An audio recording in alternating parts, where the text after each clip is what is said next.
Sabe quando a gente pensa em criatividade, ou mais especificamente, naquele famoso bloqueio criativo? A nossa mente costuma imaginar um processo super gradual. Uhum. Uma coisa lenta, né? Isso. Uma página em branco, uma frustração que vai crescendo ali aos poucos.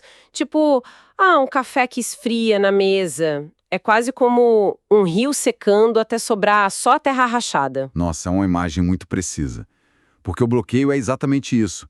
É doloroso, super solitário e incrivelmente frustrante. Sim, com certeza. Mas, bom, ele é previsível de certa forma. Existe uma lógica ali. O cérebro tenta achar um padrão, aí falha e tenta de novo. É tipo uma estagnação bem silenciosa. Mas e se esse bloqueio fosse quebrado de um jeito totalmente diferente? Não por uma, epifania suave, mas por um choque literal. Um choque violento da natureza. Aí a coisa muda de figura completamente. Pois é, imagina o cenário. Um músico completamente isolado numa casa de praia, enfrentando o ápice da crise artística dele. Uma tempestade brutal desaba lá fora e, de repente, bam, um raio atinge a cabeça dele. Caramba. E o impacto não traz melodias brilhantes de volta. O que desperta na mente desse homem é uma série de premonições violentas, sangrentas e muito aterrorizantes. É a transformação de um trauma pessoal no verdadeiro pesadelo em vigília, sabe?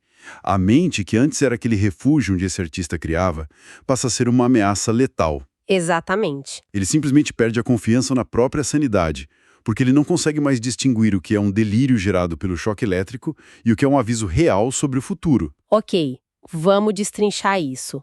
O nosso mergulho profundo de hoje é nas águas bem turvas de A Última Noite em Tremor. Um baita suspense psicológico. Um sucesso absoluto de 2024 que tomou conta das telas. É uma adaptação do romance de 2014 do Miquel Santiago. E, bom, a gente não vai só focar na trama básica aqui. Não mesmo. Nós vasculhamos uma verdadeira montanha de materiais para entender a arquitetura desse terror. Pegamos confissões de bastidores do diretor, o Oriol Paulo. Debate super acalorado sobre o ritmo da narrativa em fóruns tipo o Reddit. Sim, análises críticas de portais como Idris Brasil e Primeira Página sobre as liberdades que eles tomaram na adaptação e até, olha só, as minúcias de como a locação que saiu lá na Escapada Rural e a dublagem brasileira afetam a nossa mente. O objetivo aqui é entender a mecânica da coisa. Como é que se pega um trauma, empacota isso num formato de suspense e entrega de um jeito que mexe tanto com os nervos de quem está assistindo. E é uma missão fascinante, né? Porque adaptar um suspense psicológico da literatura para o audiovisual não é só traduzir palavras em imagens. De jeito nenhum. É preciso reconfigurar como a tensão é construída. Na literatura, você habita a mente do personagem. Você está lá dentro dos pensamentos dele. Exato. Na tela, você precisa criar ferramentas externas tipo som, clima, atuação, para que quem está assistindo sinta o mesmo desconforto físico. E é exatamente nesses mecanismos e nas escolhas bem polêmicas ao redor deles que nós vamos focar. E para entender essas escolhas, a gente precisa olhar para as mentes por trás desse projeto.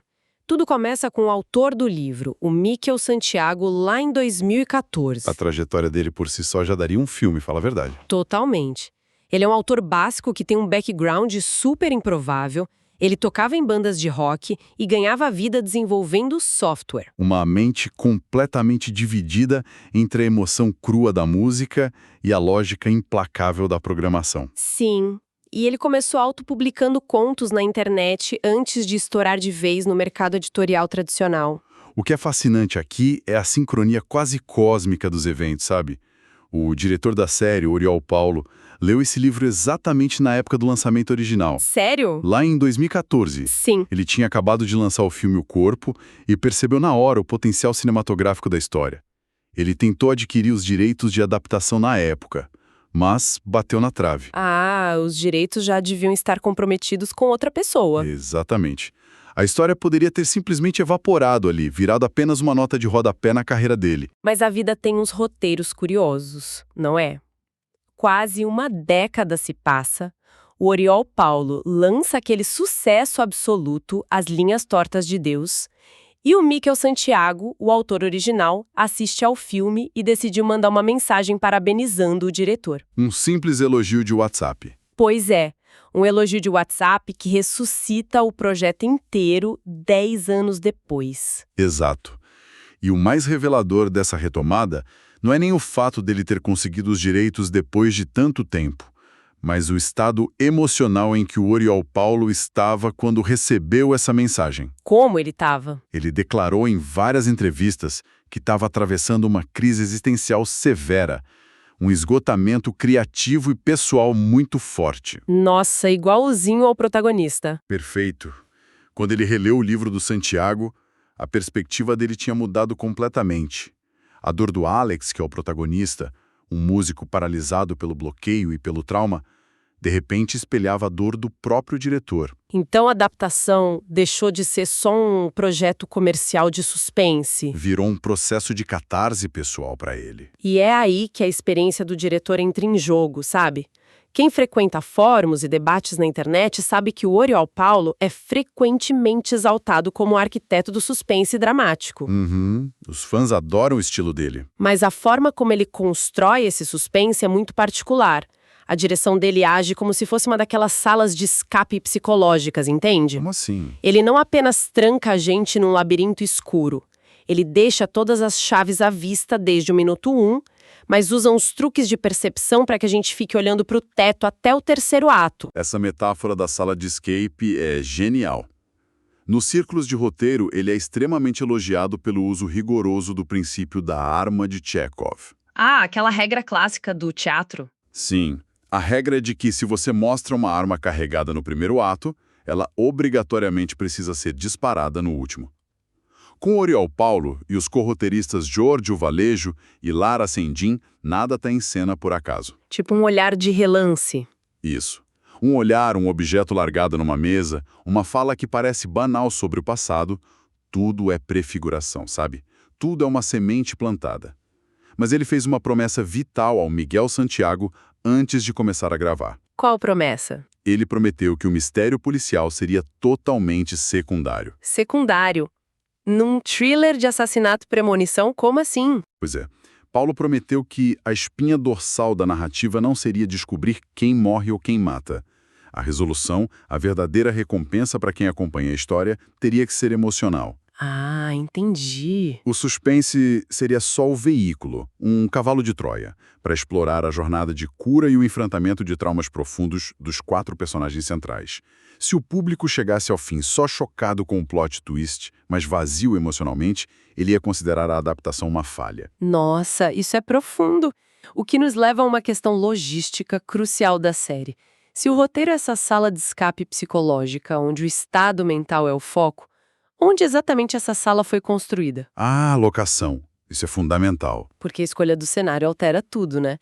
No romance original, a história acontece lá na Irlanda, num lugar chamado Trimore Beach. O protagonista tem até um nome super anglo-saxão, Peter Harper.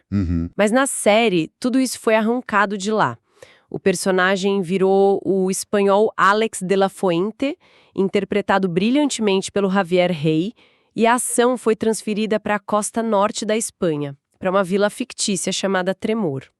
E essa transferência geográfica é uma aula magna sobre como materializar o terror psicológico na tela. Conta mais sobre isso. A produção, que foi liderada pela Sandra Hermida, tomou uma decisão muito, mas muito corajosa. Eles não recriaram uma vila pesqueira num estúdio seguro com tela verde. Eles foram para o mundo real. Foram para Puerto de Vega, nas Astúrias, e se enfiaram lá por 8 meses. É uma região, segundo a Escapada Rural, que simplesmente transborda história e isolamento. Eu li sobre isso, tem um passado baleeiro super brutal, né? Sim, com esqueletos de baleias de 30 toneladas em exposição. E uma herança da indústria conserveira muito pesada, que inclusive tem um museu homenageando o trabalho duro e super invisível das mulheres locais tecendo edes. Caramba! E não tem os canhões antigos também? Tem. Canhões reais do século XVIII voltados para o mar para defesa contra ataques piratas. É um lugar que respira sobrevivência contra forças hostis. Mas me diz uma coisa. Ao tirar a história da Irlanda, o diretor não correu o risco de destruir a essência da obra original, porque o Michael Santiago morou lá na Irlanda e a atmosfera cinzenta, super úmida e melancólica estava bem entranhada no DNA do livro. Olha, é um risco monumental. Fãs de literatura costumam odiar de paixão quando a geografia é alterada, mas o que a direção percebeu foi que, por suspense funcionar visceralmente, a opressão visual precisava ser autêntica, e não uma imitação cenográfica de um país que eles não estavam gravando. Faz sentido. Ao usar a crueza das Astúrias, a produção ancorou o terror na realidade local. Aquele mar batendo furiosamente nas pedras, os ventos constantes, o céu opressivo, tudo isso parou de ser só paisagem e virou a manifestação física da tempestade mental do protagonista. Eles internalizaram o clima. Exato. O diretor inclusive parou de forçar os cenários a se adaptarem ao roteiro e passou a incorporar a realidade da vila na série. Eles chegaram a filmar as festividades autênticas da cidade, as Fiestas de la Atalaya. Nossa, isso cria uma textura de realidade que torna a paranoia dele muito mais convincente. Mas olha, aqui é que a coisa fica realmente interessante nas discussões. O debate sobre o formato. Sim, porque se a mudança de cenário e de nome já levanta as sobrancelhas dos puristas, isso não foi nada perto do debate em torno do ritmo da série. A anatomia dessa adaptação rachou a opinião pública e a crítica. Foi bem divisível mesmo. De um lado, a gente tem o portal Primeira Página elogiando muito o formato de minissérie. Eles argumentam que foi um alívio não ter aquela enrolação moderna de esticar uma premissa por várias temporadas até todo mundo desistir. São 8 episódios e a história fecha sem nós soltos. Mas do outro lado, a crítica do Idris Brasil não perdoou a duração. Pois é. O argumento principal deles é que 8 episódios de 1 hora foi um exagero desnecessário. A tese é que a trama ficaria muito mais potente, mais asfixiante, se tivesse sido enxugada ali para uns 6 episódios. Eu vi muita gente reclamando disso. E eles apontam um paradoxo muito comum no streaming de hoje. Mesmo com quase 10 horas totais de duração, a série perde tanto tempo construindo a atmosfera e jogando falsas pistas que o final da série acaba parecendo apressado. Eu confesso que eu tenho sentimentos bem mistos sobre isso. Será que 8 episódios são mesmo um erro num suspense psicológico? Como você vê isso? É que num suspense que depende da mente do protagonista estar desmoronando, o desconforto precisa de tempo para cozinhar a gente em fogo brando. A paranoia não nasce em 20 minutos, sabe? É um ponto válido. Você precisa ser forçado a viver a rotina daquele personagem, aquela repetição agonizante das noites mal dormidas, para que a dúvida se instale e você comece a pensar, espera, eu vi isso acontecer? Ou ele que imaginou isso? Eu entendo perfeitamente. Mas existe uma linha muito, muito tênue entre construir tensão e simplesmente exaurir quem está assistindo. Verdade. O desafio da adaptação é justamente traduzir a interioridade literária. No livro, o autor descreve a espiral de loucura em poucas páginas com um monólogo interno. A nossa mente preenche o resto. A gente imagina o terror. Isso. Na televisão, sobre a ótica do Oriol Paulo, o terror precisa ser exteriorizado de forma muito realista. Mostrar a paranoia exige tempo de tela, sim. Mas quando você estica isso por 8 horas, o cérebro humano começa a se dessensibilizar. A gente vai ficando anestesiado? O que deveria causar medo profundo passa a causar fadiga. E aí, as reviravoltas perdem o impacto do susto, porque a gente já está meio cansado da espera. Faz todo sentido. E o roteiro claramente teve que se contorcer para preencher todas essas horas. E aqui entram as mudanças narrativas mais polêmicas em relação a um livro. As alterações de enredo? Sim. Eles alteraram o nome do filho do protagonista de Pi para Bruno, o que, ok, é puramente cosmético, mas eles mudaram drasticamente a natureza do passado da família. Isso foi uma mudança estrutural pesada. No livro original, as visões eram quase uma herança familiar, tipo um dom peculiar que passava de geração em geração. Mas na série, os roteiristas transformaram isso em algo muito mais sombrio. Bem mais pesado. Deixou de ser um dom mágico e passou a soar quase como uma maldição genética, sabe? Uma loucura perigosa atrelada ao passado da própria mãe do protagonista. Por que fazer essa inversão tão radical? Porque isso muda completamente as regras do jogo e o gênero da obra. Pensa bem, se você apresenta o poder como um dom, A história flerta com a fantasia heróica. O protagonista vira um escolhido. Um herói com uma missão. Exato. Mas ao reempacotar isso como uma maldição atrelada a um histórico de loucura, o roteiro joga o Alex na categoria do narrador não confiável. Ah, isso altera o nosso pacto com a história. Altera tudo. Quem assiste não confia mais no que ele vê. Ele não é um herói recebendo mensagens divinas. Ele é um homem profundamente traumatizado, à beira do colapso, que talvez esteja perdendo o contato com a realidade, igual a mãe dele perdeu. Isso isola o personagem de uma forma brutal. E eles ainda criaram personagens totalmente inéditos, tipo a Estrela, que sequer existiam na obra original. Algumas críticas dizem que ela serviu só para inflar o tempo de tela. É uma reclamação recorrente. Mas olha, se tem algo que serve como uma argamassa perfeita para colar todos esses pedaços, seja em 6 ou 8 episódios, é a parte técnica. A gente precisa muito falar da trilha sonora monumental do Fernando Velasquez. Uma obra-prima. A Netflix Music lançou as 23 faixas oficialmente e, cara, elas não apenas acompanham a cena, elas invadem o espaço de quem está ouvindo. São um ponto de consenso absoluto até para quem criticou o ritmo. A mecânica dessa trilha é um estudo de caso em opressão auditiva. O Velasquez não usa música para assustar a gente com aqueles barulhos altos do nada, sabe, os famosos jump scares. Aquele susto barato. Isso, ele foge disso. Ele trabalha com frequências baixas contínuas e dissonâncias de cordas que imitam o ritmo de um coração acelerado. É quase físico. É uma música que causa desconforto fisiológico. Simula a ansiedade no nosso corpo. Quando a imagem na tela parece calma, mas a música está emitindo uma frequência dissonante e sutil, o nosso cérebro entra em estado de alerta. É a tradução auditiva perfeita daquele instinto primordial de que tem um predador por perto mesmo que a gente não consiga ver. Perfeito. E falando em predador, essa sensação ganha forma na relação central da trama. Toda essa construção de ritmo lento serve para preparar o terreno para o clímax. O protagonista se apaixona pela Judy, vivida pela Ana Polvorosa. E as atuações são magistrais, um consenso entre os críticos. A química deles é inegável. Mas a Judy não é só aquele interesse romântico, clichê, que precisa ser salvo. Ela traz a própria bagagem devastadora para a história. Uma bagagem muito pesada. A série revela que ela possui um histórico severo de agressões e abusos no passado. E vale o aviso, que muitas críticas fizeram inclusive, de que essas revelações contêm gatilhos emocionais muito fortes. A crueza com que esse trauma é explorado não poupa detalhes. O trauma da Judy é essencial para aterrar a história na realidade. Sem isso, seria só um conto sobrenatural bobo sobre raios e visões. Com o passado dela, a série vira uma exploração sobre como pessoas quebradas tentam se reconstruir. E é exatamente quando essa reconstrução parece possível que a arquitetura do suspense do Oriol Paulo entra em colapso intencional. As visões do Alex se tornam insuportáveis, mostrando tragédias sanguinolentas iminentes. Mas peraí, as visões não são focadas só na Judy, né? Tem mais gente envolvida nesse pesadelo. Tem, e é aqui que o diretor puxa o tapete da audiência.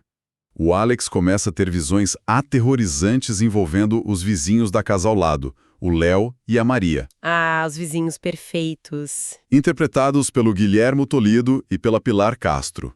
Eles representam aquele ideal de casal maduro, prestativo, de fala mansa que encontrou a paz num refúgio isolado. Eles são a imagem da segurança que o Alex tanto quer ter. Mas as premonições insistem em banhá-los em sangue e violência. E bom, na cartilha do suspense, se o vizinho parece perfeito demais no primeiro ato, você pode ter certeza que tem corpos enterrados no porão no terceiro, né? Com certeza. A revelação final, o grande plot twist, é de cair o queixo. O pacato e adorável Léo é, na verdade, Souza. O Souza? Um traficante internacional extremamente perigoso, que é procurado pela Interpol. Ele estava ali apenas usando aquela vida tranquila e a esposa adorável como um disfarce impenetrável. E é um momento de clímax onde a metáfora da tempestade finalmente explode na cara de todo mundo. O Alex é forçado a tomar uma decisão impossível ali. Qual? Ignorar as visões e aceitar de vez que está enlouquecendo, ou acreditar nelas, intervir na realidade e arriscar a própria vida contra criminosos reais e cruéis. O roteiro escolhe a agência do personagem. Ele age, né? Ele age com base naqueles fragmentos caóticos, ele aciona as autoridades de forma super arriscada e a intervenção culmina na captura do casal criminoso. Nossa. E ao neutralizar essa ameaça externa, o Alex e a Judy decidem, num respiro final de esperança, enfrentar os próprios traumas internos e tentar um novo começo. Eles quebram o ciclo da violência. É um encerramento de prender a respiração mesmo. E, olha, a gente não pode deixar de mencionar que o sucesso da imersão para o público brasileiro teve uma ajuda imensa da excelência técnica da localização. A dublagem foi fantástica. Dublar terror psicológico não é só traduzir o texto, né? É replicar os padrões de respiração, aquele tremor na voz durante um ataque de pânico, a exaustão nas cordas vocais. O trabalho do MGE Studios, sob a direção do Felipe Drumo, foi brilhante. Impecável. As dublagens marcantes do Reginaldo Primo, como Alex, e da Jennifer Gouveia, como Judy, foram cirúrgicas. Elas mantiveram a imersão emocional totalmente intacta em português. Com certeza. No entanto, e aqui voltamos às polêmicas, apesar de o final trazer uma resolução clara e da qualidade técnica ser inegável, a resposta do público a esse desfecho esperançoso foi incrivelmente polarizada. Foi uma divisão brutal na internet. A série entrega uma resolução onde os vilões externos são punidos e os protagonistas ganham uma chance de cura. Mas, surpreendentemente, uma parcela bem barulhenta do público sentiu uma insatisfação profunda com essa clareza moral. Como assim? Para muitos, esse encerramento traiu a atmosfera fatalista e sombria que a narrativa vinha construindo por tantas horas. Aí isso fica super evidente nos rincões dos fóruns.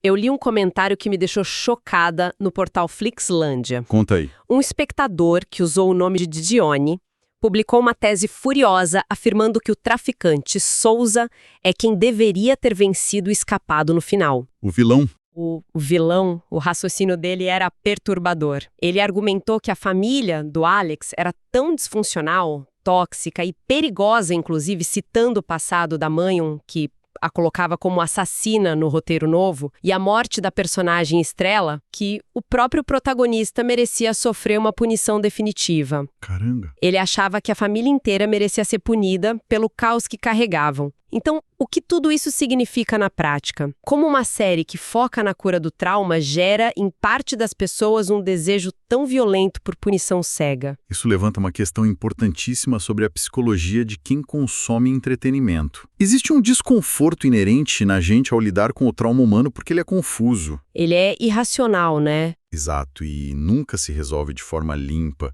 A família do Alex é caótica, cheia de falhas terríveis. Para parte da audiência, é muito mais confortável desejar que uma força externa, mesmo sendo um vilão imoral, como um traficante da Interpol, aplique uma punição kármica definitiva que limpe essa bagunça toda de uma vez. Nossa, é uma saída fácil. A punição final e fatal fecha a equação de forma satisfatória e fácil. Por outro lado, aceitar que personagens profundamente traumatizados e imperfeitos merecem viver e fazer o trabalho exaustivo de se curar exige uma empatia muito mais complexa e indigesta da nossa parte. A série obriga a gente a olhar para a recuperação. Ela confronta o espectador com a bagunça que é tentar melhorar.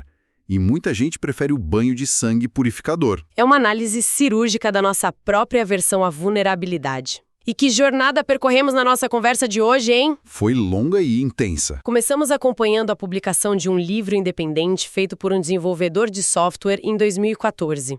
Atravessamos o bloqueio criativo de um diretor renomado que usou a própria crise para reimaginar a obra. Fomos transportados da melancolia úmida da Irlanda para os ventos implacáveis do passado baleeiro das Astúrias, testemunhando como a geografia vira o próprio medo. Dissecamos se 8 horas de televisão são o caldeirão perfeito para paranoia ou só uma maratona de exaustão visual. E destrinchamos a mecânica sonora e narrativa que nos faz duvidar da sanidade humana. Culminando na grande revelação de que, às vezes, o monstro não é o fantasma na nossa cabeça, mas o traficante sorridente da porta ao lado. E a grande magia da narrativa, sabe? Séries e livros de suspense funcionam como simuladores de voo para os nossos maiores medos. Eles oferecem um ambiente seguro para a gente investigar a escuridão da mente, os segredos dos outros e o destino. E quando a gente desconstrói a arquitetura de como essas obras são feitas, do formato até os ruídos na trilha sonora, a gente não está estragando a magia. Nós estamos aprendendo a ler o mundo e as nossas próprias reações com muito mais clareza. Com toda certeza. E para encerrarmos este mergulho profundo, queremos deixar uma imagem final reverberando aí nos pensamentos de quem nos acompanham. Uma reflexão provocativa. Volte àquele segundo exato, lá do começo.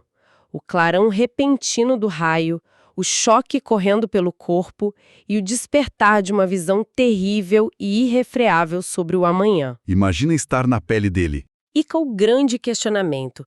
Se um fenômeno inexplicável da natureza entregasse a alguém o fardo de enxergar as tragédias iminentes das pessoas que você ama, qual seria a verdadeira maldição?